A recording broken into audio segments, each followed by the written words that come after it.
All right, it is that time to bring in the man with the master plan, Jeff. I don't know his middle name. Ketchum. I don't know what your middle name is. Don't tell me though, Catch. We don't mean to have anybody do any kind of fake identity, steal your identity type of thing. So, but good morning. I'd have to venture to say the hardest working man on OB right about now. Like you should get your James Brown cape right now it's like Sunday and it's like it's time to write 10 thoughts for the weekend. And my gosh, it's time for this man to get some rest. It's like, then take the cape off. He's like, I'm going on Kyle's show and I got to file my 10 thoughts. Like, Catch, how are you doing and how are you holding up? I'm all right. I'm waiting to see if by the end of this hour, once we're done with Monday Overreactions, if I'm in full stride. At that point, I'm dragging a little bit this morning, but I'm hoping that like 5 minutes into this, I'll get that shot of adrenaline and away we'll go. Well, the birthday cake won't do it for you, right? No, and I have not, with all due respect to my guy Richard over at Rogue, hasn't been a Rogue, no wake and bake this morning. no, but there it is a good time to mention Rogue, obviously, for all the CBD needs. So you do a great job of pitching it. So why don't you tell everybody about it, Catch? I mean, it's kind of as simple as this. Like Rogue and the Rogue Shop products make your life better. And sometimes not just a little bit better. It's not always about getting a buzz or, getting a little stoned. I mean, there's nothing wrong with that. But, I think about the general improvement on welfare that it can make, improve sleep. It can make your aches and your bones and your joints feel a little bit better when you use that salve. It feels like everybody has a little bit of a different reason for why they love the Rogue products. They help my mom, right? Things I don't know that I would have said 20 years ago, I say today, and I say it without hesitation. Go to rogueshop.com, check out, surf the website. It's fun. They've got products that you wouldn't believe they've got. But take a chance and maybe see if they can improve your life as much as I think the products have improved Anwar and I's life. I think it's changed Anwar's life. Yes. And he's pretty open about it. Like, it's made him chiller. He's happier. He's a better person. Use a little bit of Rogue products to make your day better. I think with Rogue products, potentially, I think I could have made one of his marriages work. I really, I could have made one of them work. Maybe Max's mom more so than Titan's mom. But I think I could have made it work with a little bit more Rogue Shop and being a little bit more chill. So I think I was swear by that. So not to say I want to rekindle anything, but in hindsight, that's how good Rogue is. Catch.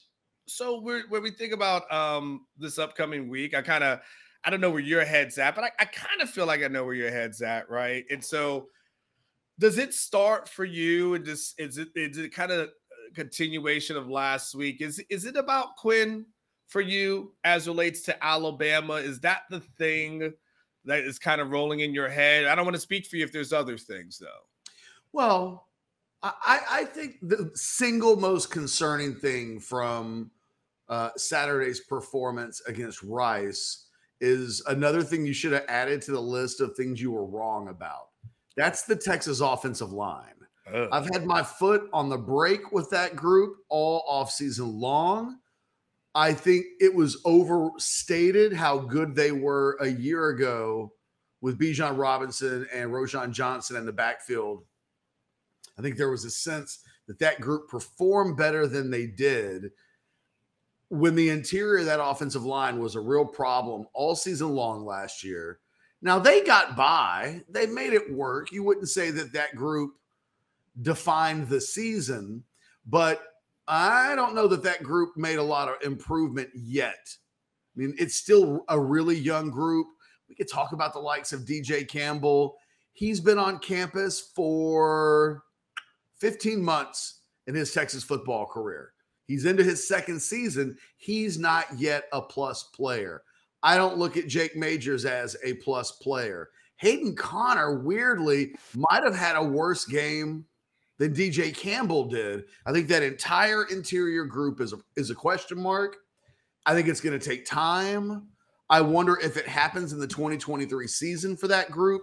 So Texas is going to have to mask its offense. They're going to have to make some adjustments. They're going to have to be prepared that that group could be a problem area all season long. It has an impact on the running game. It has an impact on the comfort of Quinn Ewers. And I think going into this game against my general thought, my big overreaction from Saturday on Overreaction Monday would be that if Texas plays a team that has a really good interior defensive line, Texas is going to find itself having problems in those games. And Texas goes 0 for 2 in short fourth yardage situations in that game on Saturday against Rice. They go 3 for 9 on third downs in the first half against Rice. Now they get it together and they really played an exceptional third quarter on Saturday. Not necessarily the middle of that offensive line, but just Texas in general. But when I look ahead to this matchup against Alabama, one of the real strengths of the Alabama defense is the interior of that defensive line. They're like Texas. They roll like 3, 4, 5 guys in constantly. And I think we saw that Texas struggled in camp against their own defensive linemen. And I think that we're probably going to see some of that on Saturday night in Tuscaloosa. I don't know that that means that the outcome of the game is decided by that matchup, but in a game that could be decided by very slim margins. And if you think this is going to be a close game, if you think this is a one-possession game deep into the fourth quarter, I would contend that it might. It might. And it might be an area of concern all season long. You know, when you said I was wrong about the offensive line, there was a couple of things. One, it stung. I thought it was too early in the morning. It is too early for shots to be fired. I'm like, I didn't see that coming. I had a great interview with Kyle. I was like, ow, that hurt. Second thing, though, you know what it's like for me, though, Catch? You know what it's like for me? It's like when people say things like Mel Kiper was wrong about a guy who got drafted in the first round. I just always think to myself, well, he can't be more wrong than the team that actually drafted him, right? Like, ultimately, the people who drafted the guy and decided to put him on the field, they were more wrong because they had more resources and invested more time and money and energy to doing the background checks. So I don't hold Mel Kiper as accountable as I do to, like, well, that's the team, you know? So, and I feel like at this point, I'm like, well, I'm not the guy who put him out there. And nor am I the guy that co-signed all of season saying like how good they felt about him. Nor am I the guy that gave DJ Campbell a 5-star. But nonetheless, all your points, though, about the concerns, especially when we start. Because my thing is, and Catch, we talked about this on Saturday night, and I can reiterate it here.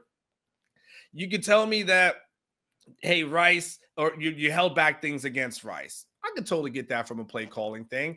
And I get the trying to balance it. But you didn't hold back execution. Like, no matter what was called, you still had to execute the plays and execute at a high level. And yeah, there's a question mark that says if Rice is having that kind of success, what does Bama do? You know, that's the thing that becomes a worry because that becomes a trickle down effect. And I think the stat that you brought out before the season, Catch it, and you might have it memorized right now, but you'd have the yards after was it yards after contact when it came to Bijan and Roshan, or how after getting hit they had some of the highest numbers, you know, in the country. Like, and that, what do you remember it right off the top of your head? Yeah, I had it in my column this weekend. I tell you what, I'll send it to Aaron in Slack, and we'll see how quickly, you know, he may or not be able to get that while we're in the middle of conversation to bring that up. But I do have that exact stat, which is, and I don't know how great it'll show up on our screen because it is a jumble of names and information. But the bottom line is, in terms of Power 5 running backs from 2014 to 2022, in terms of missed tackles per touch and yards after contact, Texas last year had 2 of the top 4 running backs in the history of college football during this 8-9 year window. 2 of the top 4 with regards to missed tackles per touch and yards after contact per carry.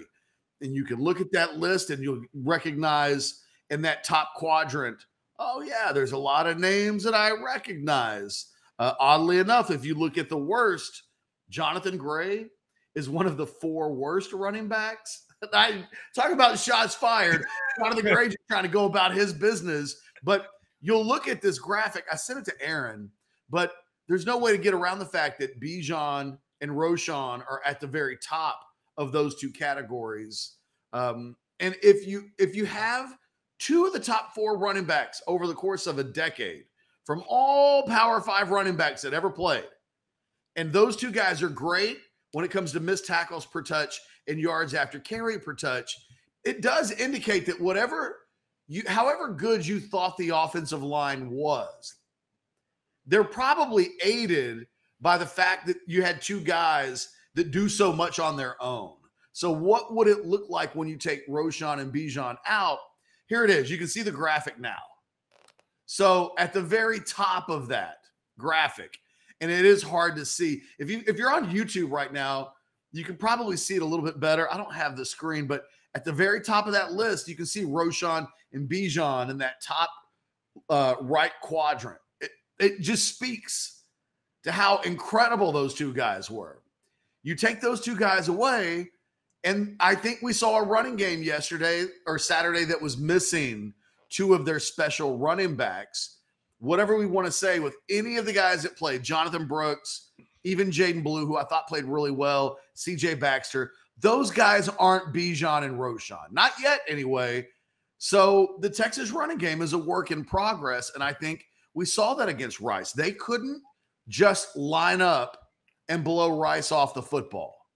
And that's concerning. Yeah, Catch. I mean, I'll agree, and then we'll get into super chat for a second. But I will agree with you that it's for those who thought it was going to be cut and paste, it's not.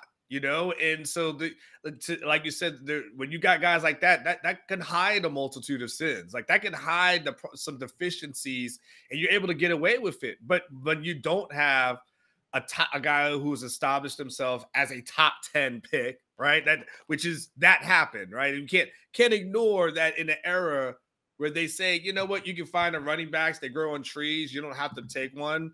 They said, you know what, we'll take that one in the first, and we'll take that one, his backup in the 4th, right? So there is that portion of it. That means those guys were top on everyone's draft boards. And then, yes, so now when we see these problems and these issues and these challenges and these difficulties, and then you have to go on the road to Alabama to face an elite defensive line that is going to be relentless. I think Kyle talked about they will come after Quinn Ewers. Like, expect that to happen in order to affect him. Yeah, what we saw from the offensive line was a lot, but very concerning. And I'm not quite sure, Catch, even though Sark said, hey, the things that happened, those things can be cleaned up. To me, the cleanup time, Catch, the time to really, really get it right is in the offseason.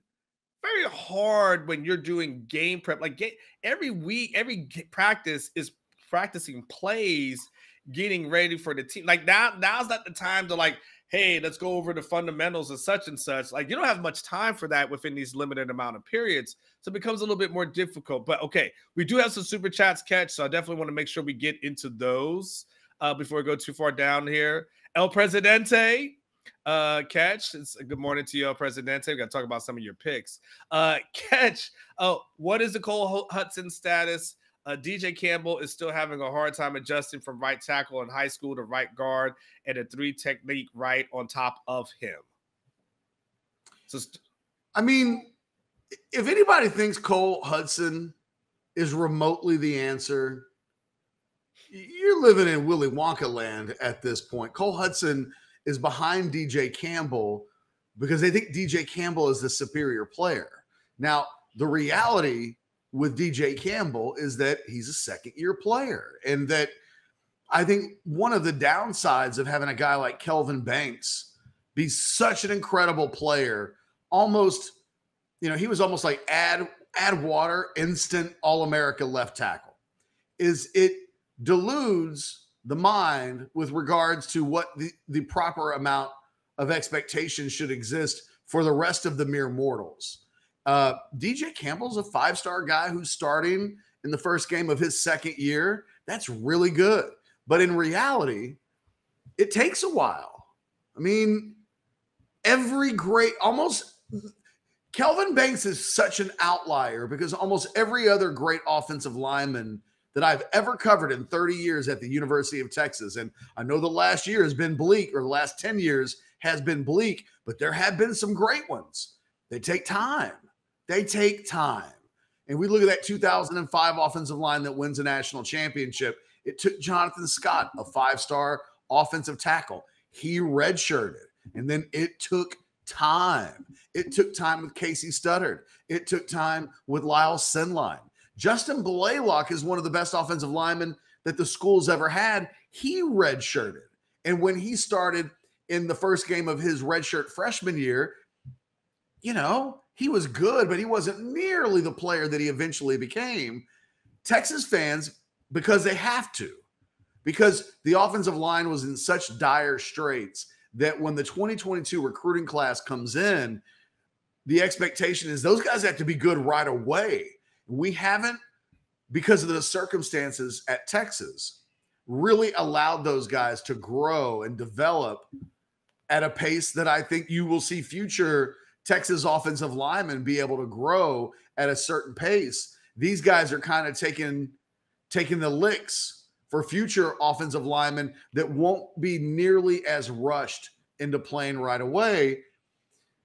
I don't know how good this group is going to be this season over 12 games, because I think you make a good point. Like, the development needs to occur. It's not like there's an off season in the middle of this stretch on war where they're playing games where they can get in the weight room and really add strength. The development time, I mean, they're going to get better because game reps will make you better. But what that means over the course of 12 games is really hard to pinpoint. And this group wasn't good and wasn't ready a year ago for prime time. And until I was able to really see with my own eyes that they are, I always had questions about them. It's just a reminder that not everybody listens to you, because a lot of people were just shocked on Saturday. And I was like, well, literally, Steve Sarkisian just finished his camp a week or so ago. And I don't remember during camp him ever singling out a single offensive lineman as that guy's really been kicking ass. Instead, it was all the dudes that the offensive line goes against. Vernon Broughton's getting daily mentions, Alfred Collins, Murphy, Sweat. You start thinking to yourself, man, sure seems like those interior defensive linemen are getting called out a lot. What does that mean in this world where there's a zero-sum game? Great point. When your guys are practicing against each other, it's a work in progress. I don't think anybody should panic, but, these guys, they're mortals. It takes time on the offensive line to truly get good, and I don't think they're there yet. Do you think, Catch, that the defense is good enough to carry this team until either A, the offense gets it right, or just B, just carrying throughout the entire season? Like, when I say offense gets it right, I'm talking about the things that we're talking about, some of the deficiencies that the offense clearly has at this moment. How good is this defense, in your opinion, on the flip side, in order to be able to kind of keep this team in games? I think it's really good. And I think the answer, I think ironically, everybody thought that the offense for Texas was going to be like the Showtime Lakers. It's just going to be fun. Dudes are going to be dunking. Magic's going to be running the show. And in reality, it might be the defense. It might be like Detroit Pistons era bad boys defense that carries this team in its toughest games. I think more weeks than not, the Texas offense is going to put up numbers. They're going to put up points. I think they'll find their way. I do think there was a little bit of being vanilla on Saturday, I think they could have opened up more and done more things. It doesn't mean that getting pushed to a stalemate at times on the in that battle between the offensive line and defensive line didn't happen, but this Texas defense is really good. And I think that it's the thing on Saturday night in Tuscaloosa that gives Texas a real chance to win this game. I think those two defenses are going to control the line of scrimmages. I give the Texas defensive line an advantage over the Alabama offensive line. Maybe not as much as I give the Alabama defensive line an advantage over the Texas offensive line, but I think the game on Saturday could be defined by the defenses and big plays, whether that's defensively, offensively, special teams. I don't think either of these two offenses, we're not going to see a lot of 10-play drives, 75 yards, where they get punched into the end zone. And you know how I kind of know that about the Texas side of things? What's that? It didn't happen during August in scrimmages. Sark would always be quick to say, Quinn Ewers looked good in our red zone work and, in short yardage situations. We threw some touchdown passes. We had some success. They didn't have a lot of success in camp marching down the field against this Texas defense. And I still think this Texas offense is better than the Alabama offense. So I think this Texas defense is poised to have a lot of success on Saturday. And I think, man, when you're good defensively, that travel, you know what? Yeah. Good defense travels. Yeah. Good offense doesn't always travel. Good to great defense does. And I think that the strength of this team may very well be on the defensive side of the ball, which again is ironic because of how much we've talked about Pete Kwiatkowski over the course of the last 2+ years.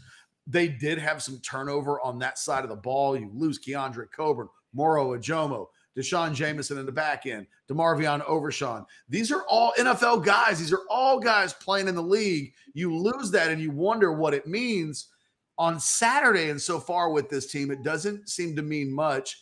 They've done a good job of getting good on that side of the ball. And I think right now it may end up being the thing that carries this team until they grow up a little more on offense. Let's do this. Why don't we do, Aaron, why don't we do just a quick thing with Specs, and then we'll come back and we'll address the super chat that's there by Solo Sonic.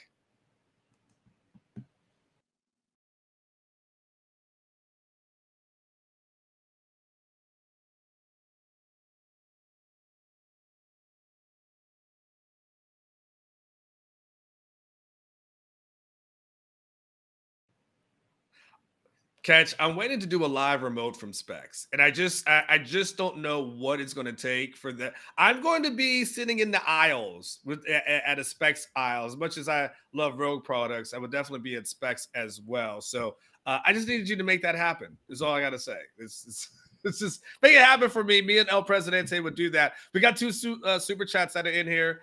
Catch, so let's get those knocked out as well. Solo Sonic, he says Ewers seems to still throw sidearm passes. Maybe it's the reason he can't connect for the long ball. Your thought on Ewers and that comment by Solo Sonic? I don't know that what he's doing with his sidearm passes has a lot to do with what he's doing down the field. I think other than in general, I think Quinn Ewers' quarterback mechanics are still a work in progress. I think, you know who Quinn Ewers might be? He might be the youth basketball player that watches Steph Curry shoot from 35 feet and thinks, well, I can do that. You've seen it, Anwar. Yeah, your boys have played that AAU basketball scene, and everybody wanted to be like Mike back in our day, right? Yes. Everybody wants to be like Steph Curry now, and it's like, hey, I'm going to shoot a shot that's got like a 5% chance of going in because Steph Curry does it. I think one of the things that Patrick Mahomes has done with his spectacular brilliance is that he's got guys who are emulating him. Quinn Ewers' personal quarterback coach is Patrick Mahomes' quarterback coach.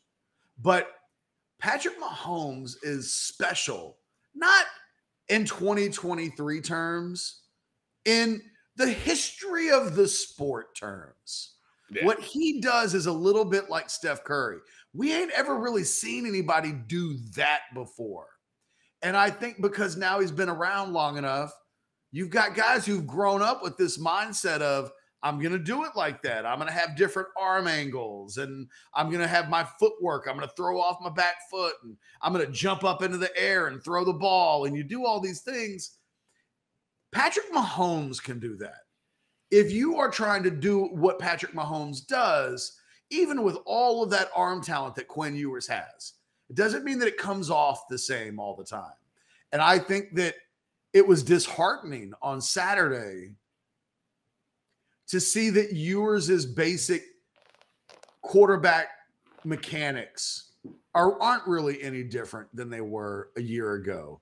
He's still throwing off his back foot. His feet are all over the place when there's pressure. He's not a guy that play in and play out is repeating the same mechanics in a way that they become second nature. He's like a box of chocolates. On any given play, I have no idea what we're getting from Quinn Ewers from a mechanic standpoint. And I think that it probably impacts the deep ball to some degree.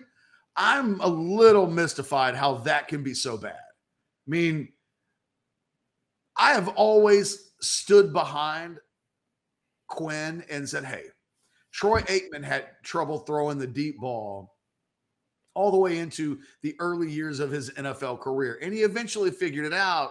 And so, like, Quinn can figure it out. And I still believe that.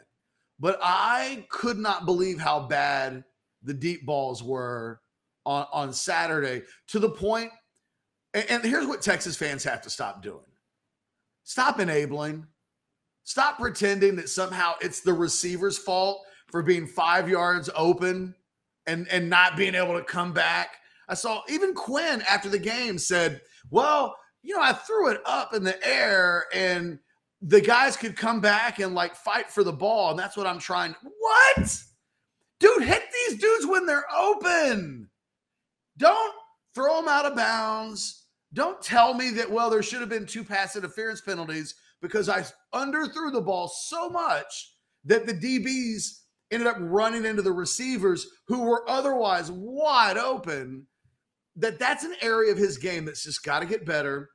On Saturday, it wasn't. Who knows? Maybe Saturday against Alabama, he sticks 2 or 3 of those throws, and we'll show up a week from today and be like, there it is, big overreaction. It was all a big deal for nothing. That, like, it's fixed, it's solved. Maybe. He still looks like a guy that's struggling, whether it's Xavier Worthy, whether it's A.D. Mitchell. He was 0 for 6 on balls down the field 20-plus yards on Saturday. Meanwhile, if you look at Jalen Milroe completed 3 of 4 of those passes. And it's the difference between winning 58 to whatever they won by and not having really any nitpicks at all of Jalen Milroe after game 1, again, against Middle Tennessee State. Let's not go overboard. But it's why when Jason Sukamel and I are doing the postgame show on Saturday, and I gave Quinn a B+, Jason was like, I give him a C+. And most of the Texas fans that were in the chat that night or on Orange Bloods, I think leaned more towards Jason's view that was a C+ performance than my view of a B+. And it just goes to show you, like, that one area for a lot of people is really holding up his game. So we've got some super chats that are rolling in, Catch. So I think that we've had at least 3, Aaron, or so, if I've been correct. So let's go ahead and get that one. Solo did his. We got about a few more. John Hendricks, a good guy, always is very active in the chat as well. He goes, is it me or was Casey's Sark best QB to date? Is it just me or was Sark's QB to date? He goes, didn't he go several games where he scored on every drive? Do we think Quinn will ever get there? You want to start with that one? I think they're roughly the same.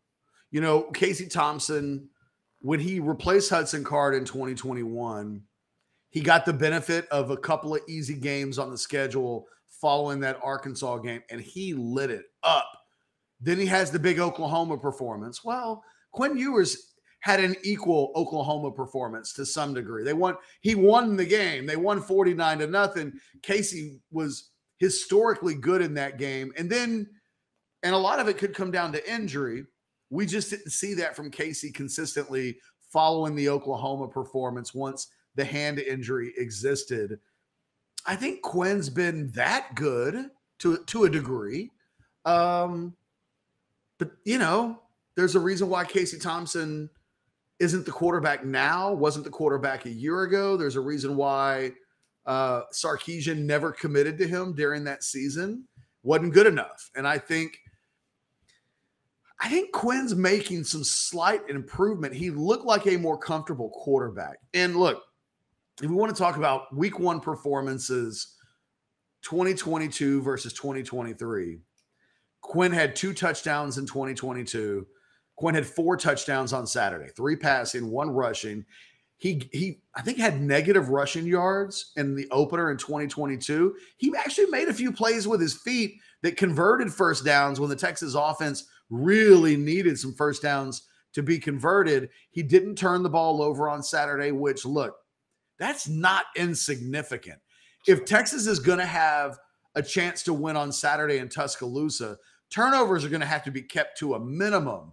And he did that on Saturday, whereas in the opener a year ago, he had an interception. So I think he was a little bit more comfortable. I think he executed a little bit better. I think the deep throws are the deep throws. But I think if you eliminate the 0 for 6 down the field and you look at the other areas, I think he was pretty solid on Saturday. Like, I come out of Saturday optimistic about Quinn, Anwar.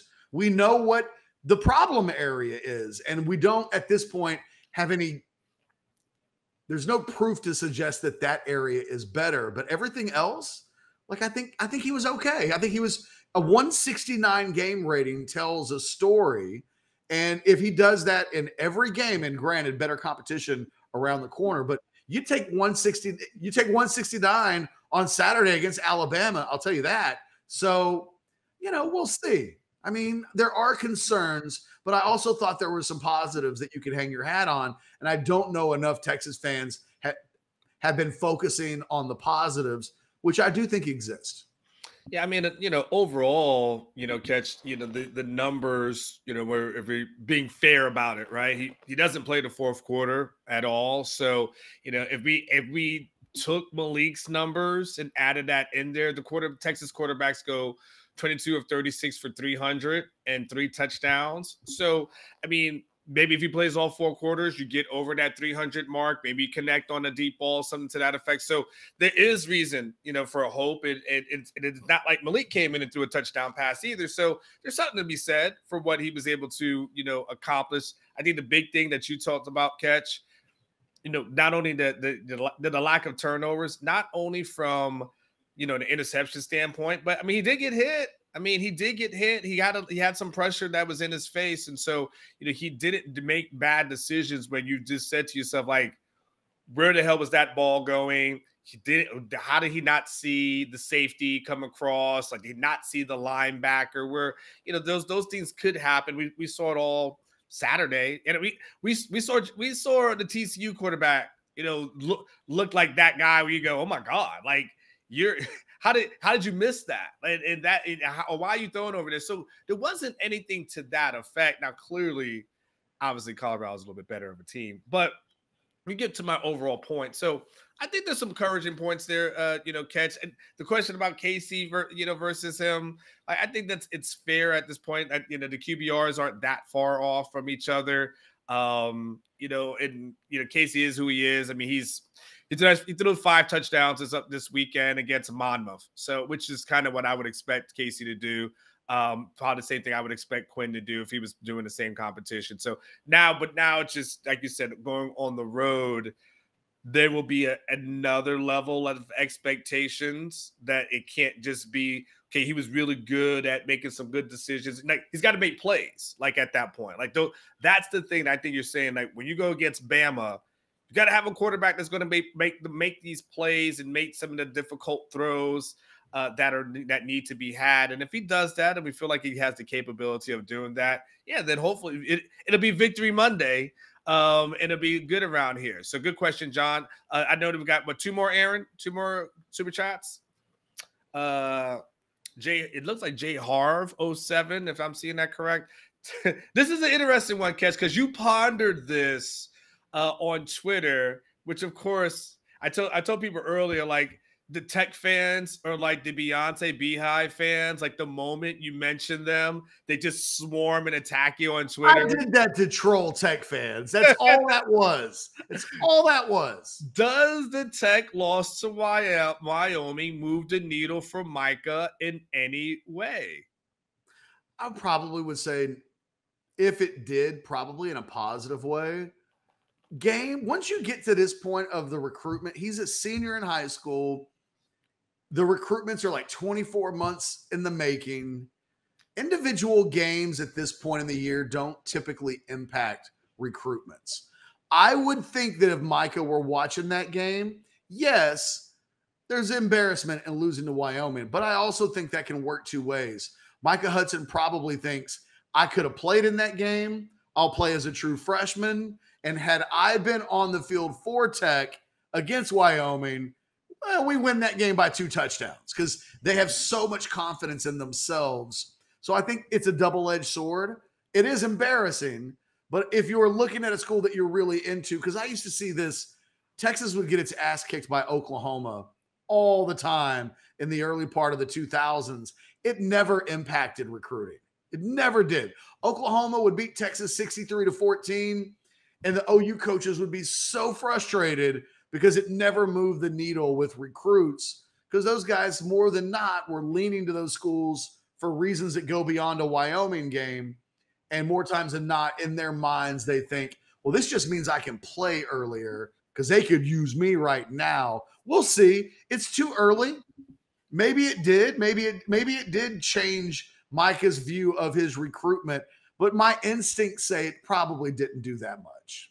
I mean, to the point, Catch. I mean, Sark goes 5-7 in year one. They sign Arch Manning, right? So I mean, like that happened, right? And he also signed other elite players. So Kansas happens, right? So all that happened. So you're probably correct. Now, should he think about it? Then I would. Now the question is, should he? Then I think that's a different conversation, right, Cash? Because he should think about it, because if I was Micah and I'm looking at Tech, like at some point you got to say to yourself, okay, what's the product going to look like? How happy will they be, going into this thing? Like, Joey McGuire, you have faith in. I like Joey. I let that be known on the record. But year two, you got to have wins. You got to show progress, because if it's just a ho-hum season, then then questions get to so how about that? And I'm going to ask you, should it move the needle for Micah, though? I'm going to ask you that. Should. I just don't think it's my place to say how something should impact the way a guy feels. I mean, if he ends up going to Texas Tech, and we don't know that he is, I mean, he's had months now to commit and it hasn't happened. So, if the kid loves the school and his dad played ball there and he likes the city and he likes the relationship with the coaches and he likes where he fits into that offense, and that's enough for him, like, it's not for me to say he should reconsider. I mean, you got to make the best decisions that you can in this life to make yourself as happy as you can. And, look, there are times when Texas is recruiting against the likes of Ohio State and Georgia and Alabama, and you could flip that same thing around for a lot of guys that have signed for Texas. Well, should you have gone to Texas if playing big-time football is the only thing that you care about? But we look at the academics. We look at living in the city of Austin. We look at NIL. We point to a lot of different things and kind of do that the Gilbert Gottfried thing in Beverly Hills Cop 2, where it's like, forget about what's in this hand. Forget about this. What if in this other hand I put $100 in it and you ignore that Wyoming game in the other hand? I think think these things just happen. So I don't know. I don't like playing the should game because I don't know what's in that kid's heart. And if he's got something in his heart, I can't say that he's wrong. I think we can all say from a football playing perspective, there are other opportunities in front of him that give him a better chance, I think, to play more significantly important football over the course of 3 or 4 years. But, that's for him to decide. Well, you're nicer than me. I think you should. I think you should. I don't cover recruiting. I'm just going to say what I want to say. I'll say what I want to say. He should, because he's not going to play a significant game throughout his tenure at Tech if he went to Tech. There's not going to be a significant game on the schedule that he'll never play a primetime game. Catch? There's no prime. Oh, he'll be in some primetime games. If he went to Tech, there will be no primetime game that he ever played in. There's nothing. There won't be night games? I mean, maybe. I see a lot of 11 o'clock kickoffs in his future. I see a lot of family members I can drive home. I see a lot of day up, day down kind of drives for some folks. Catch. First of all, there aren't when Texas and OU leaves, okay, there's not really a ton of even great rivalries to be had in that conference. If we're just being a buck, right? There's not Bedlam's gone, the Red River's gone, and now they got to manufacture some rivalries and find some. And there's not going to be game day showing up because this particular Baylor is playing TCU. Like that, it'll be a shot in the dark. I just think that if he's a big time player, I think big time players go to big time programs, and you don't have to, but I just feel like, And then they got more teams coming in. The belle of the ball is going to be Dion at this point. That's going to be the Big 12. So I just think he can go to Tech. He'll still get drafted, but I don't know if he'll ever have the shine that he really likes or may want to deserve. But maybe he doesn't. This is my opinion. Okay. One more super chat. And then Texas boy stirring it up on a Monday morning. I thought you was coming in hot, but my goodness. He goes, you think he's talking about Urban is licking his chops, waiting for Sark to underperform with this much talent. I think Urban Myers is a horrible human being who lives in a permanent state of pettiness, waiting to jump on any coach, but definitely at the University of Texas after the history that exists there. We saw how he treated Herman. Yeah, man, the moment Sarkisian, should he have any struggles, my expectations would be that Urban Meyer will be Urban Meyer. Like, that's who he is. He can't even help himself. Catch. One of your sayings is, about there's one of your sayings is there's no accidents in life. There's no accident that right before the season, Urban Meyer is talking about how good this Texas team is and talking about how great they are and how much talent that they have and what the expectation should be. That is intentional, all right? There may be factual, there may be some facts to it, but there's a little intentionality that's like, you got to win with this roster. You got it. Why? Because the powers that be are saying, well, if Urban's saying that, it's got to be true. If Urban's saying that, this definitely has to happen. So guess what? If it doesn't happen, then you set up the expectations for disappointment.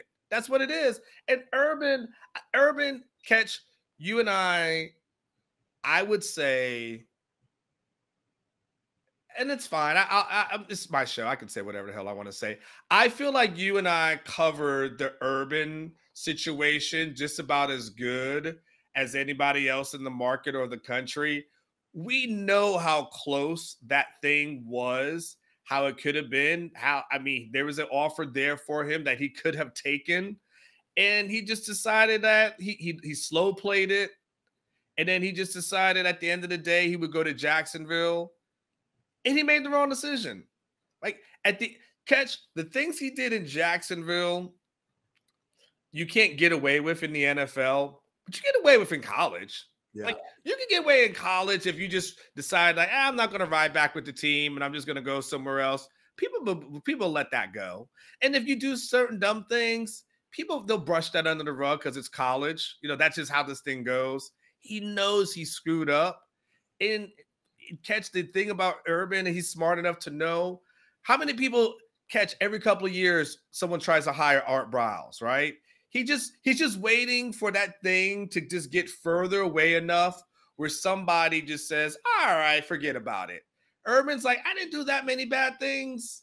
So the further I get away with it from what happened, the more likely is someone's going to hire me again. And I think he's hoping that it'll be Texas.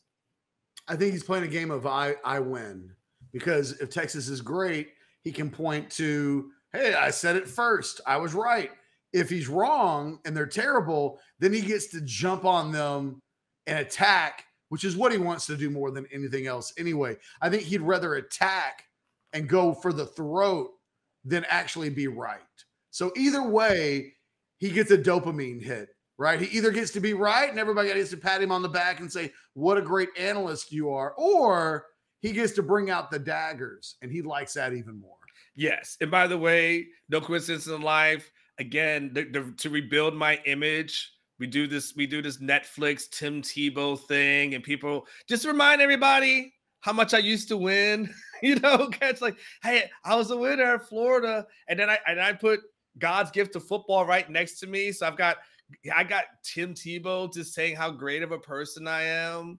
Like, it's all intentional. It's all intentional. I'm just all right. Just want to throw that out there as well. I think we're caught up on the super chats, Aaron. We are okay. What else your thoughts, Catch? We got another 10 minutes. What are your other thoughts as relates to this game? Because I got a couple. I think I just tend to not get too crazy about early season results. So while we all got a good chuckle out of Baylor losing to Texas State, I don't know how that happened. I don't know how you lose by 11 at home to Texas State. It's a bad loss. I don't even know if I think the TCU game is a bad loss. I think Colorado's got exceptional quarterback play. And when you have exceptional quarterback play, anything becomes possible over the course of 60 minutes in college football. It is the great equalizer. You can look at, who am I forgetting? Baylor. Oh, and Texas Tech. Tech. Yes. I'm reminded that last year, I think it was in week 2 of the season, Kansas State lost at home to Tulane in like kind of embarrassing way. Now, it turned out Tulane ended up being a pretty good team, but at the time we thought, oh my God, Kansas State sucks. I think they lost by 10. I can't remember exactly what the score of that game was, but like Tulsa beat them, or Tulane beat them. And it was like, well, that's Kansas State. They're not going to be any good. And they end up winning the Big 12 championship. It is a reminder to me that a lot of these teams really do get better over the course of 12 weeks. I think the thing that you'd be most optimistic about is that as a team, maybe not in your biggest problem area, right? Maybe that interior, that offensive line is going to be a little bit of a headache all season long. But in the wider scope, the 30,000-foot view of this Texas team, it should get better. They should play better football. They will play games on the schedule against teams that look terrible early into the season that won't look that way when Texas comes to town, or by the time that game shows up on the schedule. I think Texas Tech lost the game before the Texas game last year. So I can't remember who that was, who they played, but I'm pretty sure, if I remember correctly, they literally lost the week before they played Texas. They beat Houston. Maybe it was NC State. I think they had a road game at NC State. NC State's nothing special.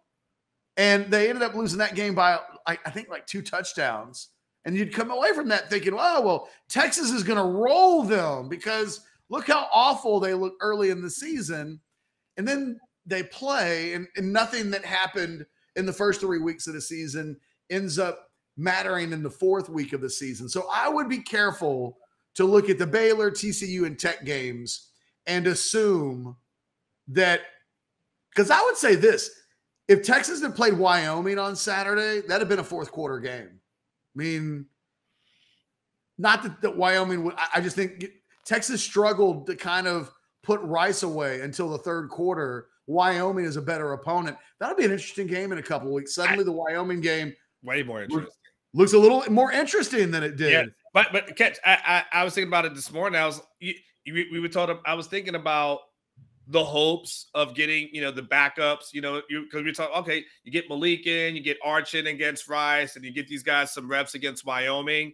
And now I'm like, well, that might be the only time that Malik plays this season. If Quinn, doesn't stub a toe and need to come out because his helmet comes off, because that might be it. I'm like, I don't know if we see Arch this season, just the way, and barring some sort of blowout. Well, I think Texas will have some blowouts, and I think there will be maybe a week or two for sure.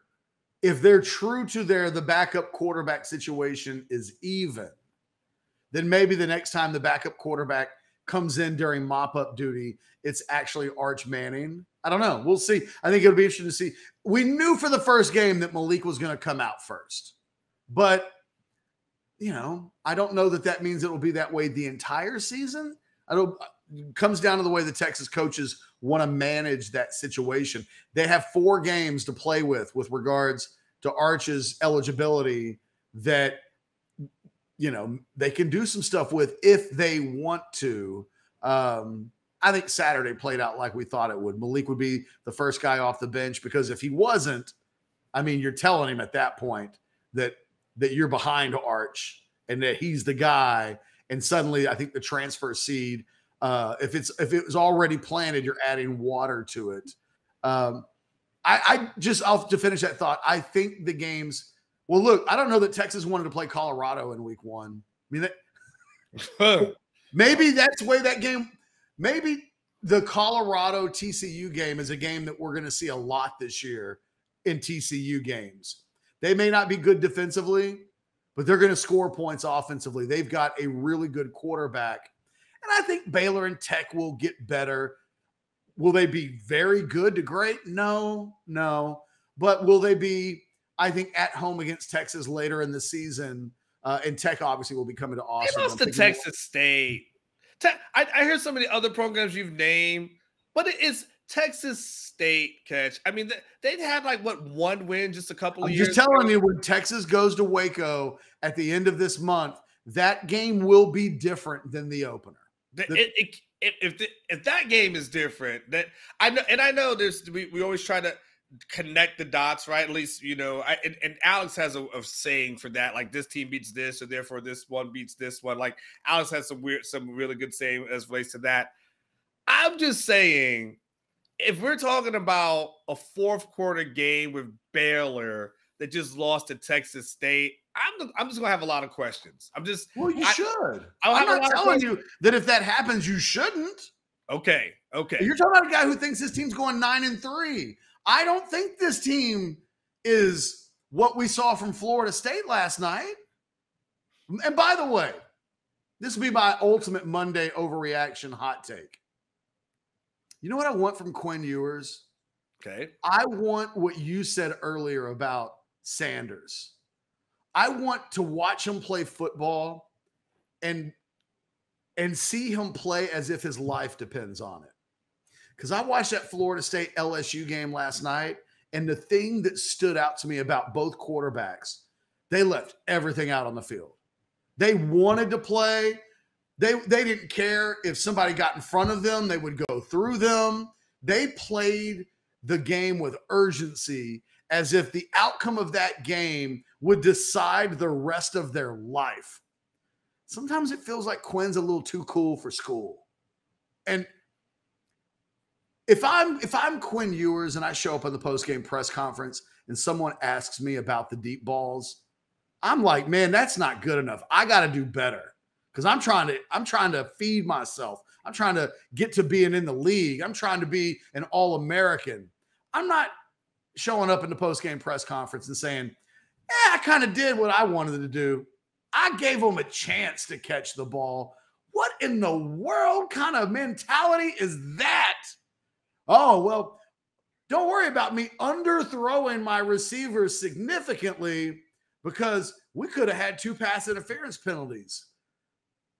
it's a mindset that I want to see changed from Quinn Ewers. I want to see a junkyard dog come out against Alabama on Saturday night. I want to watch that game and think this kid's playing as if this is the biggest moment of football in his life to date. And I don't always feel like that with Quinn. It has nothing to do with his ability. It has nothing to do with his passer rating or anything like that. It has to do with your quarterback can be the player that galvanizes an entire team. And I felt like we saw that with Florida State last night. I feel like we saw that with Colorado on Saturday. There were games all across the country where the quarterback said, fellas, get on my back. I'm taking us for a ride. I will get us over the finish line. I don't watch Quinn Ewers play football and think to myself, every guy in that locker room knows that he's that guy, that he's a junkyard dog. And maybe he'll never be a junkyard dog. But man, I sure would like to see it, because that's how you win games like Saturday night in Tuscaloosa. It's easy to do stuff at home. It's much harder to go into the Lion's Den and not only not flinch when you see the lion, but to attack the lion in the Lion's Den, because that's how you roll. And I don't know that that's how he rolls. It's something I would love to see on Saturday night. I'd love to get into the second quarter of that game and everybody be like, holy shit, man. Quinn is out here wilding on a Saturday night in Tuscaloosa. Yes, that's what I would love to see. I don't know. I don't know if that's who he is, but I guarantee you, if young Sanders at Colorado played at Alabama on Saturday night, that dude would be ready to go for the jugular. Come on, Quinn. Let's see some going for the jugular on Saturday night. It'll be good for you. It could change the trajectory of Quinn Ewers' career at Texas if he shows up on Saturday night in Tuscaloosa and goes for it. And you see him play with an added element of hype, and you see him picking his teammates up, and you see excitement and energy and urgency. That's what I would like to see. That's my biggest Monday overreaction is, come on, Quinn, be a junkyard dog. Prove to us that a quarterback, a five-star quarterback from South Lake Carroll on the biggest stage can be a dog. Because Sanders looked like a guy that looked like the longest yard. It looked like he was playing the prison guards. And he was like, this is the last football game of my life. I'm going to roll out here and be the best version of myself that I can ever be. And if I don't, they're going to have to kill me on the field. That's what I want to see from Quinn Ewers. I felt that way watching that kid from Florida State last night. Either they were going to win that game or he was going to die on the field trying. That's what I'd like to see from Texas this weekend. Whoo. Now, the thing is, Catch, I'll add in my 2 cents, and then I'll let you kind of have the final say. So the thing is, I don't think that's who he is. I mean, I'm not quite sure that that's his personality or DNA. Anything I saw when I watched him play in high school, that seemed to be it. That didn't really seem to be who he is there. I mean, to a certain degree, he's had a little bit of success without being like that. First quarter versus Alabama, OU happens. You know, some coaches will tell you that, Catch, and you know this. I'm not telling you something that you don't know, but some coaches will tell you like, I like a guy that's kind of, a little even kiltered and things to that effect. And it's really interesting how Sark, says like he puts AJ Milwee on the field for him, so he has a guy to talk to, right? I see you went yikes to that one. I thought it was alarming on Saturday that Sarkisian indicated that if Milwee hadn't been on the field, that maybe the response from Ewers would have been different. And I don't want to say it. I'm just, I'm not trying to, I don't want to ruin everybody's week, but boy, it's alarming that in a game against Rice, there was a sense that they were worried that Quinn's head might have been someplace not good if AJ Milwee hadn't been there to like calm him and stabilize him. It's Rice. It's the season opener. You're at home. And if Quinn Ewers is the guy that's going to lead this team to a championship, I think you'd like for him to be a little bit mentally tougher than, boy, it's a good thing we had AJ Milwee there to stabilize him in the event that, you know, things started going sideways. It's just what my favorite thing to hear. Texas boy says, Catch, I'm going to let you out soon because you've got a long day ahead. He goes, we beat Bama. If Ewers has a black jersey on, I bet you that. Is he talking about the alternate uniforms? Is that a alternate uni? Does that mean he just can't get hit? Oh. Right, because if you're in a black jersey, that signifies to the defense you can't hit him. I don't know. Look, I'll just say this, Texas boy. The defense during the scrimmages and practices in August, they couldn't hit Quinn. And the offense didn't beat the defense very much during camp. But I will say this, and I think this is a critical point. He didn't turn the ball over Saturday against Rice, and he wasn't a turnover machine by any stretch of the imagination in camp against the Texas defense. They didn't always march the length of the field, but it didn't always end with him turning the ball over either. I think him taking care of the ball against Rice is an extension of what he did throughout August. And I think it's one of the things that gives me the biggest hope about what they'll do Saturday in Tuscaloosa. It's one thing to struggle a little bit offensively on War. I mean, that's going to happen. There's going to be a few 3-and-outs, probably be a few sacks. There will be drives that end in Ryan Sanborn punts. But Sark has probably been telling Ewers for the last 2 years, hey, live to fight another day. Don't compound matters of bad plays turning into disastrous plays. And I think my biggest hope with him right now is that he's okay with punting. He's okay with, we'll get it on the next drive and we'll take care of it then.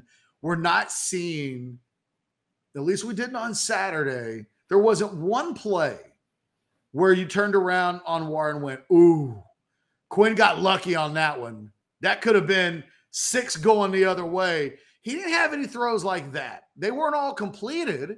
The deep ball wasn't great, but there wasn't a single moment in that game where I felt like he legitimately put the entire team in harm's way.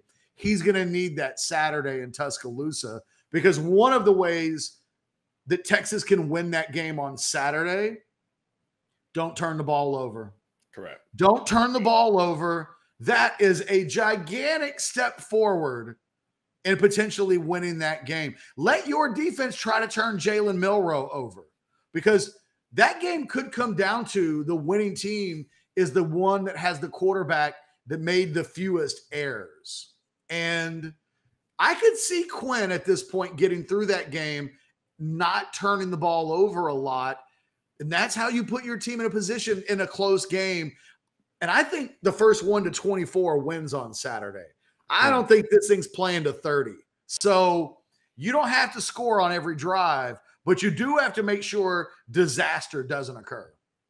Catch, you've been amazing. You got a show to do in a couple of hours. I want you to go ahead and get out of here. We've got Sark. Hey, by the way, what's your plan, Catch? I started telling people earlier. I know Sark is at noon. The show's at noon. Are you guys going at noon as planned? What you guys going to do? The show goes on at noon. Steve Sarkisian and his press conferences do not dictate what we do from a programming standpoint. The plan will be we will do our show, and when the Sarkisian press conference is over, we'll have Jason Sukamel come on and kind of give us the breakdown of what was important, what stood out. We'll get kind of a condensed cut through the BS, what stood out, and then we'll go on with our merry way. All right, I'm going to set the line at 12:11 p.m. The Sark speak before that or after that. You were wrong in week 1. I was. You was way off in week 1. So here we are, week 2. I'm going to set the line at 12:11 p.m. I can't do 12:11.3, but 12:11. What do you got? I'm going to take the under again. You're going to take the under. Look, here's why. Okay.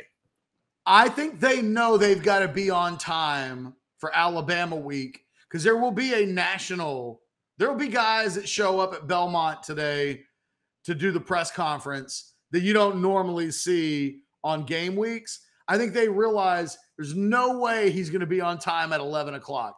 So let's just set it at noon. Mm-hmm. He can be, that'll give him like a 30-minute grace window. I think starting next week, he's going to be late all over again. But I think this week, not only am I going to take the under, I'm going to say he's on time. Oh, no. I'll bet you something on this one. On time, you do what do you want to put on this? We'll put a road product from Richard on this one.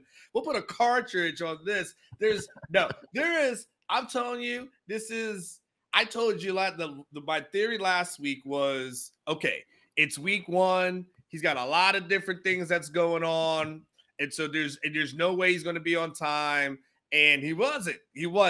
Week 2, Bama week, even more intense, more on his plate, the fine tuning, want to get everything right. Like they pushed it back for a reason.